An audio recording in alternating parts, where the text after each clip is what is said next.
Mental illnesses जो जहन के अमराज हैं वो बड़ा मेजर रोल अदा करते हैं किसी भी इंसान की ज़िंदगी आगे कैसे ड्रैग होगी। मौलाना तारिक जमील साहब के जो बेटे की फ़र्स्ट न्यूज़ हम तक आई, हमने उन्हें ब्रेक की। मैंने बिल्कुल उनके ट्वीट के अकॉर्डिंग उसे हादसा करार दिया, और उसके बाद जो रात आप लोगों ने मेरी वीडियो देखी फैसल साहब के साथ, वो उन डॉक्टर्स के साथ और उनके घर के लोगों के साथ बात करने के बाद बताई गई, और उसमें अपील बड़ी क्लियर यही थी कि आप किसी तौर एक हादसे को ख़ुदकुशी करार मत दें।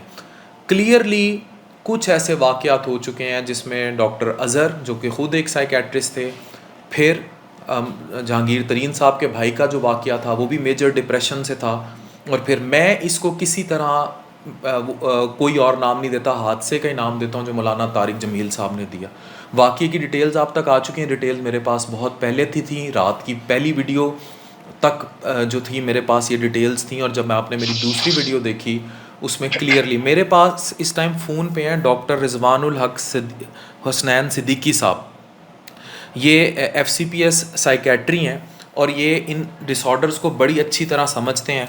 पहले आप इनका पॉइंट ऑफ व्यू मैं ले लेता हूँ, फिर मैं आपसे बात करता हूँ। डॉक्टर रिजवान, मेरे साथ साइकोलॉजिस्ट भी बैठी हैं, एमन क्लिनिकल साइकोलॉजिस्ट हैं। हम आपका पॉइंट ऑफ व्यू इस पे ये लेना चाह रहे हैं कि अब वाक़या तो सबको पता है और वो बड़ा क्लियर वाक़या है। मेरा मकसद यही था कि लोग किसी भी सोशल मीडिया सेलेब की पर्सनैलिटी से उसे लिंक करके किसी को भी मिलाइन करने की कोशिश करते हैं।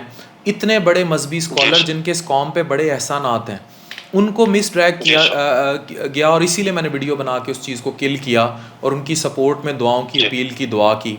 बेसिकली ये बताएं कि मेजर डिप्रेसिव डिसऑर्डर क्या है, और उनको बाइपोलर डिसऑर्डर था जिसमें यूनिपोलैरिटी ज़्यादा थी टुवर्ड्स मेजर डिप्रेशन। थोड़ा सा बता दें क्या है। जी जी sir, thank you so much, आपने इतना इम्पोर्टेंट इश्यू पे मुझे टाइम दिया।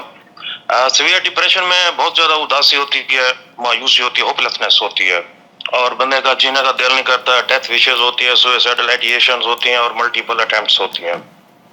लेकिन अगर बाइपोलर डिप्रेशन की बात करें, बाइपोलर डिसऑर्डर की बात करें, उसमें बाई मेन 2 पोल्स होते हैं, एक में मेनिया होता है, तेजी होती है, और एक में डिप्रेशन होता है। तो जो स्टडीज हुई हैं सर, वो बाइपोलर डिप्रेशन में सबसे ज्यादा चांस होता है सुसाइड का 15% तक। तो ये इन दोनों में फर्क है, वो सिर्फ डिप्रेशन होती है और इसमें बाइपोलर में 2 पोल्स होते हैं, इसमें तेजी भी आती है, सुस्ती भी होती है। आप इस केस को कैसे देखते हैं? इसमें बड़ी क्लियर बात ये थी कि जो उनके बेटे थे वो काफ़ी अरसे से, अब इसमें डॉक्टर अली रुख हैं, बड़े अच्छे मेरे दोस्त हैं, वो भी कंसल्टेंट हैं, उन्होंने भी मुझे डिटेल्स भेज की कि इन्हें डिसलेक्सिया भी था, मतलब वो लर्निंग डिसेबिलिटी भी थी, ये स्पोर्ट्स इंजरीज के लिए भी उनके पास आते थे। फिर डॉक्टर हुज़ैफ़ा, वो भी बड़े, अबू हुज़ैफ़ा बड़े मशहूर साइकेट्रिस्ट हैं, उन्होंने मुझे सबसे पहले जो उनके गाहे बगाहे किसी ना किसी तरीके इनके इलाज में फुली इन्वॉल्व रहे, उन्होंने मुझे सबसे पहले ब्रेक किया कि अफ़ान ये हुआ है कि उनको बाइपोलैरिटी थी, मेनिया हुआ, और गार्ड से गन लेके सीने पे जो भी था वो बड़ी एक यानी कि एक दूसरी एपिसोड पर चले गए। मुझे बताएं कब इंसान इस तरफ राग़िब हो जाता है? हम इसको बार बार हादसा कहेंगे, 200 बार हादसा कहेंगे, क्योंकि हमारे यहाँ लोग मेंटल इलनेसेस को समझते ही नहीं। और आप जैसे साइकेट्रिस्ट और एमन जैसे साइकोलॉजिस्ट का काम है, you people are the authority. माशाल्लाह आप लोगों ने इतनी तालीम। हुज़ैफ़ा भाई जैसे साइकेट्रिस्ट का काम है कि लोगों को ये बताएं कि ये क्या है, क्या हुआ ये सब। जी सर, मेरा अपना पेज भी है और मेरा जिंदगी का मकसद यही है, अवेयरनेस देना, शऊर देना, तो बताएं ये क्या था, ये वाकया क्या था, मतलब ये किस तरह हो गया, मतलब बाइपोलैरिटी में इंसान अपनी जान क्यों? सर इसमें सर 3-4 चीजें होती हैं जिसमें बंदा सेल्फ हार्म कर सकता है, जिसमें चांस बहुत ज्यादा होता है। टॉप ऑफ द लिस्ट है सीवियर डिप्रेसिव डिसऑर्डर, नंबर 2 है bipolar effective disorder, number 3 schizophrenia जिसे हम शिज़ोफ्रेनिया कहते हैं, number 4 substance abuse, drug abuse. इनमें सबसे ज्यादा चांस होता है सेल्फ हार्म का। सही है। और अगर इसके साथ डिसेबिलिटी हो, IQ कम हो बंदे का, उसमें बिहेवियर डिस्टर्बेंस बहुत ज्यादा होते हैं, एग्रेशन होता है, उसमें बंदे का पता नहीं चलता कि वो क्या कर रहा है। सही है। एक इम्पोर्टेंट बात मैं आपको बताता चलूं, इन सब बीमारियों में होती हैं हेलुसिनेशंस, मतलब कानों में गैबी आवाजें आती हैं, और वही आवाज कहती है बंदे को भी उठो, गन लो और अपने आप को शूट करो या किसी दूसरे को मार दो। सही है। हेलुसिनेशन। ये एक इंतहाई क्वालिफाइड साइकेट्रिस्ट आपसे बात कर रहा है जी। फिर जी सर, एडिटरी हेलुसिनेशंस होती हैं, जिससे बंदे का सबसे ज्यादा एक होता है कमांडिंग हेलुसिनेशन, स्किज़ोफ्रेनिया में या सही बाइपोलर में कमांड मिलती है, उठो ये करो, ये काम करो, सही है। जंप लगाओ, नीचे जंप लगाओ, नहर में कूद जाओ या अपने आप को शूट कर दो। तो ये सारे प्रॉब्लम है सर, इलनेस है, बहुत बड़ी बीमारी है, लेकिन ट्रीटेबल है, काबिल इलाज है, हम कंट्रोल कर सकते हैं। बट तो ये सब सारा वाकया था, ये बड़ा क्लियर है। स्टिल जितने भी लोग देख रहे हैं मेंटल इलनेसेस को समझें। आपके घर में भी लोग जी ऐसी सर, किसी डिप्रेशन से गुजर सकते हैं। बॉलीवुड के बड़े मशहूर अदाकार जिनमें दीपिका पादुकोण थी और भी बहुत सारे जी इस डिप्रेसिव इलनेस से गुजरे हैं और उनको होते हैं। अब मैं आता हूँ डॉक्टर रिजवान आपकी तरफ। डॉक्टर अहमद ये बताएं कि जी। इतनी डिप्रेसिव इलनेस जो थी, जैसे ये वाकया हुआ, इसमें क्या क्या मूड स्विंग्स होते हैं और किस तरह डील करना चाहिए? इसमें सबसे पहले अगर हम डिप्रेशन की बात करें तो डिप्रेशन के अगर आप अल्फ़ाबेट से देखें कि उसमें क्या है, तो वही हमें बता रहे हैं कि उसमें क्या क्या बिहेवियर चेंजेस और क्या क्या मूड चेंजेस आती हैं। अगर हम डिप्रेशन के डी को ले लें तो मीन डिप्रेस मूड, ई मीन एनर्जी लोअर डाउन हो जाती है, इसी तरह जो है उनकी ईटिंग रेंज ख़राब हो जाती है, स्लीपिंग चेंज आ जाती हैं और सबसे बड़ी चीज़ है सुसाइडल थॉट्स।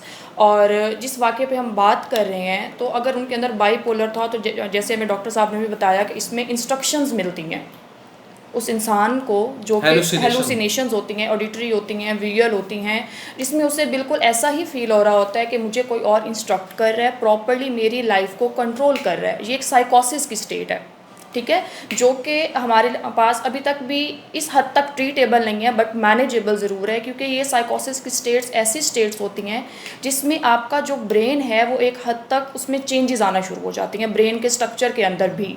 तो डेफिनेटली उससे जब ब्रेन का हर पार्ट जो है वो आपकी डिफरेंट फंक्शनिंग को कंट्रोल कर रहा है, तो फिज़िकल चेंजेस भी आती हैं। अब हम क्या करते हैं, हम सिर्फ फिज़िकल चेंजेस को ही नोट करते हैं, उन्हीं का ही ट्रीटमेंट करते हैं, हम कभी भी रूट कॉज को नहीं जानते कि ये हो क्यों रहा है, ठीक है। जैसे कि अगर फॉर एग्जांपल अगर हम बात करें कि चाइल्डहुड से आपका कोई एक ट्रॉमा चला आ रहा है, कोई स्ट्रेस चला आ रहा है क्रोनिक, तो वो भी आगे जाके बाइपोलर में कन्वर्ट हो सकता है, जो क्रोनिक स्ट्रेस है लॉन्ग टर्म। हम कभी उसको फॉलो नहीं करेंगे क्योंकि हम मेंटल हेल्थ को इम्पोर्टेंस देते ही नहीं हैं, हम समझते ही नहीं हैं इस चीज़ को।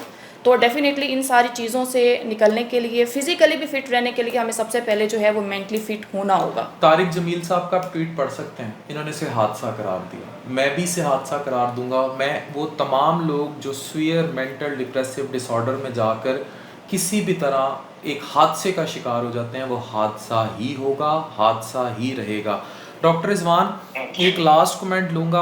आपने पेशेंट्स को एक्सट्रीम पे जाते देखा होगा, आपकी सारी ज़िंदगी साइकेट्री में गुजरी है, आप भी स्पेशलाइज्ड हैं, मैं भी स्पेशलाइज्ड हूँ अपनी फील्ड में, हमारा भी बहुत ज़्यादा इनकाउंटर होता है। और पाकिस्तान में अब डिप्रेशन, एंजाइटी हालात की वजह से बहुत कॉमन है। लेकिन जिन लोगों को ये डिसऑर्डर्स हो जाएं, मतलब वो वाकई ही इसके अंदर यानी कि इस कदर चले जाएं, देखिए माइल्ड डिप्रेशन, मॉडरेट तो हर किसी में वे फीचर रहते हैं, लेकिन जो क्रॉनिकली इन चीज़ों का शिकार हो जाएं, how to cope them up. और ये वाले मेजर डिप्रेसिव डिसऑर्डर्स कितने कॉमन हैं? ओवरऑल डिप्रेशन तो है ही, मेजर डिप्रेसिव डिसऑर्डर्स कितने कॉमन हैं?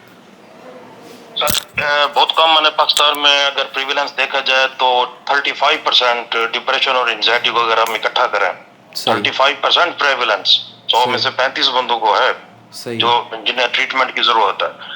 और आपने सर बड़ा अच्छा सवाल किया। इसका ट्रीटमेंट हम करते हैं, एक मॉडल है जिसे कहते हैं बायोसाइको सोशल मॉडल, हम उसको फॉलो करते हैं। ठीक है। ये इतनी बड़ी बीमारी है, सिर्फ ये भी दवाएं दे देना या बात कर देने से ठीक नहीं होती। Biological treatment, psychological and social treatment. Biological treatment आ जाता है, इसकी मेडिसिन देते हैं हम सर, उस मेडिसिन से केमिकल का इम्बैलेंस जो होता है उसको बैलेंस करते हैं, जो सेरोटोनिन डोपामिन कम हो जाता है, नॉन एपिनेफ्रिन। और जो रेजिस्टेंट 10% रेजिस्टेंट डिप्रेशन होता है, जो सुसाइडल बनता है बाद में, दवाइयों से ठीक नहीं होते, उनके लिए ECT is the treatment of choice. और ये इस पे थे, इलेक्ट्रिक कन्वल्सिव थेरेपी पे ये मौलाना तारिक जमील साहब के बेटे थे, बाकायदा ECT पे थे। यस, बस वो इसकी निशानदेही है, भी वो सवियर थे। तो एक सर ये एक ट्रीटमेंट है, then psychological treatment, psychotherapy, counselling, CBT, cognitive behaviour therapy. ठीक है जी सर, इलेक्ट्रोकन्वल्सिव थेरेपी। ठीक है। और then social support is a part of treatment. जब तक घर वाले साथ नहीं देंगे, मानेंगे नहीं, बीमार है, ले नहीं जाएंगे, मेडिसिन नहीं देंगे वक्त पे, डॉक्टर के साथ ये कंसल्ट नहीं सब खैर करेंगे, उनको ट्रीटमेंट तो ये बहुत अच्छा ट्रीटमेंट मिल रहा कंप्लीट नहीं था। हो। मैं यहाँ बहुत इंपॉर्टेंट एक बात करूँगा जो आप लोगों को, जो मैंने आप लोगों को पहली वीडियो बताई, मैंने उसमें तन्हाई का जिक्र किया। That was point toward this social issue, और मैं उसमें मैंने वो Sport, न्यूज़ yes, ब्रेक की थी कि सोशल सपोर्ट दी जाए, और वो मैंने पहली वीडियो में yes, एग्जैक्टली न्यूज़ ब्रेक करते हुए कहा कि कोई तनहा ना रहे। दूसरी वीडियो में जब मेरे बिल्कुल पास इसकी एग्जैक्ट, मेडिकल डिटेल्स आ गई थी, मैंने आपसे वो रिवील की। अब ये तीसरी वीडियो जो मैं इस इशू पे बता रहा हूँ, मैं फिर कहूँगा कि हम मौलाना तारिक जमील साहब और उनकी फैमिली के साथ खड़े हैं, और कोई भी बिल्कुल जाहिल चाहे किसी भी फॉर्म में हो, अगर वो इन चीज़ों को नहीं समझता और वो इसे हादसा करार नहीं देता, या वो चीज़ों को तोड़ मरोड़ के पेश करने की कोशिश करता है, तो वो निगलेक्ट करता है इस मौशी नॉर्म्स को भी, और वो वाकई ही एक जाहिल है, चाहे वो किसी भी फॉर्म में हो, जी, बिल्कुल किसी भी फॉर्म में हो, जी, वो एक बिल्कुल ऐसे। बिल्कुल। सर मैं आपको एक बात बताता कर दूं, आप बड़ी अच्छी बातें कर रहे हैं माशाल्लाह, आप तो साइकियाट्रिस्ट भी साथ हैं, इतना आपको जी अवेयरनेस है। सर इतनी मायूसी हो जाती है, इतना बंदा बेबस हो जाता है, इस केमिकल्स की जो डेफिशिएंसी होती है, मैं नहीं कह सकता इसको आराम मौत या खुदकुशी। मैं सर एज ए साइकियाट्रिस्ट मैं चीज को नहीं मानता। ये एक सवेरी डिप्रेस्ड पर्सन कैसे ये जानबूझ के करे या हम उसको पल्ले पर लगा दे। बाकी ये हादसा है sir, I agreed. It's a हादसा, ठीक है। तो बस ये जी मेजर बिल्कुल डिप्रेसिव बिल्कुल सर। डिसऑर्डर जो हैं, इनको समझने की ज़रूरत है, और इन हाँ इलनेसेस जी को समझने जी की ज़रूरत है, और बहुत कॉमनली रिपोर्टेड हैं ये sir. Exactly. Thank you very much. आपने साइकेट्रिस्ट की भी बात सुन ली, आपने साइकोलॉजिस्ट की भी बात सुन ली। फैसल मेरे साथ हैं, समाजी रहनुमा भी हैं, और डील करते हैं बहुत सारी इन ऐसी इलनेसेस को। मुझे ये बताएं फैसल, जो हमने रात बात कही थी, उसके बाद यूसुफ जमील साहब की वीडियो आई, हू बहू वही बात थी जो हम कर रहे थे। सेम वही बात, क्योंकि आपने भी कोई जो साइकाट्रिस्ट और जो साइकोलॉजिस्ट है उनसे डिस्कशन किया, और उन्होंने आपको इन्फॉर्मेशन दी, उसके मुताबिक ही आपने वो बात की, और हमने भी बात की है कि वो थोड़ा सा उनका मसला था, और जो भी हुआ बहरहाल एक बहुत बड़ा सानिया है उनके लिए, बहुत बड़ा दुख है। नहीं, इसमें देखें, हम this video is purely meant to realise you people the importance of mental health. और हर डॉक्टर चाहे वो किसी भी स्पेशलिटी का है, वो हर लेवल पे मेंटल हेल्थ के पेशेंट्स को ज़रूर देखता है। इवन जितने भी लोग हैं जो मंशियात को डील कर रहे हैं, जो जनरल अपनी ओपीडीज़ कर रहे हैं, जो मैदे जिगर को डील कर रहे हैं, या जो आम किसी भी सर्जन, इवन न्यूरोफिजिशियंस, हर किसी को कहीं ना कहीं, इवन आम एमबीबीएस जितने भी डॉक्टर्स हैं, सबको कहीं ना कहीं डिप्रेशन, एंजाइटी, पैनिक्स, ये इन मरीज़ों से डील करना पड़ता है। Even other than medical field भी इनका पूरा इलाज ही ये होता है कि इनको तनहा ना किया जाए, जो मैंने पहली बात की थी वीडियो में। फिर रात जब हमारे पास ये सारी इन्फॉर्मेशन आ गई, जो हमने दोबारा बात की, तो मैं फिर वही कहूँगा कि मेंटल हेल्थ की इम्पॉर्टेंस बड़ी ज़रूरी है। इस पे सबसे पहला काम ये है कि ओवरऑल पढ़ी लिखी सोसाइटी को सामने आना चाहिए, और वो इस चीज़ को बीमारी समझे। अब जैसे तारिक जमील साहब ने हादसा कहा, तो इट्स अ हादसा, और यह हादसा आप में से भी किसी के घर हो सकता है। मैंने अभी साइकेट्रिस्ट जब थे तो मैंने बड़े बड़े नाम लिए कि कितने लोग इसका शिकार हो चुके हैं। जहांगीर तरीन साहब के भाई ऐसे ही है। डॉक्टर अज़हर खुद साइकेट्रिस्ट थे, वो इस तरह मतलब उनका भी हुआ। तो यह हादसा है, इसको हम बिल्कुल भी उसमें नहीं लेते, लेकिन जो तारिक जमील साहब ने खुद काम उसी को एंडोर्स करते हैं। लेकिन हम सबको भी समझना चाहिए, हम में से भी सब कभी ना कभी डिप्रेशन, एंग्जाइटी सबसे लड़ते हैं, और ऐसा कोई भी सानिया किसी के घर भी हो सकता है, और सब तारिक जमील साहब के साथ भी खड़े हैं, और ओवरऑल सबको पॉजिटिवली मुस्बत तरीके से सपोर्ट करना है। बिल्कुल सही बात है। देखिए पहले बजाते खुद मैं जो डिप्रेशन को एक ना समझता था कि जैसे कोई टेंशन होगी, थोड़ा सा परेशानी होगी, उसको मैं समझता कि एक आम सी बात है, लेकिन बेसिकली एक बीमारी होगी, एक किस्म का आजकल तो हर दूसरे बंदे को ये सिलसिला है, मेजर में चले जाता है। हाँ, कुछ ज़्यादा ऐसे ही है। तो बहरहाल ये है कि अगर उनके साथ ये इतना बड़ा हादसा है, तो हम बेहतरी के बतौर एक हम मुसलमान और पाकिस्तानी हमें चाहिए कि हम उनके इस दुख दर्द में शरीक हों, और उनकी मग़फ़रत फरमाए, और दुआ गुआएँ कि जैसे उन्होंने कहा कि अल्लाह ताला उनकी अपने बारगाह रहमत में उनको जन्नत फ़िरदौस जगह अता फरमाए। आपने एक मूवी देखी होगी तारे ज़मीं पर, मैं आखिर में उसका जिक्र करूँगा।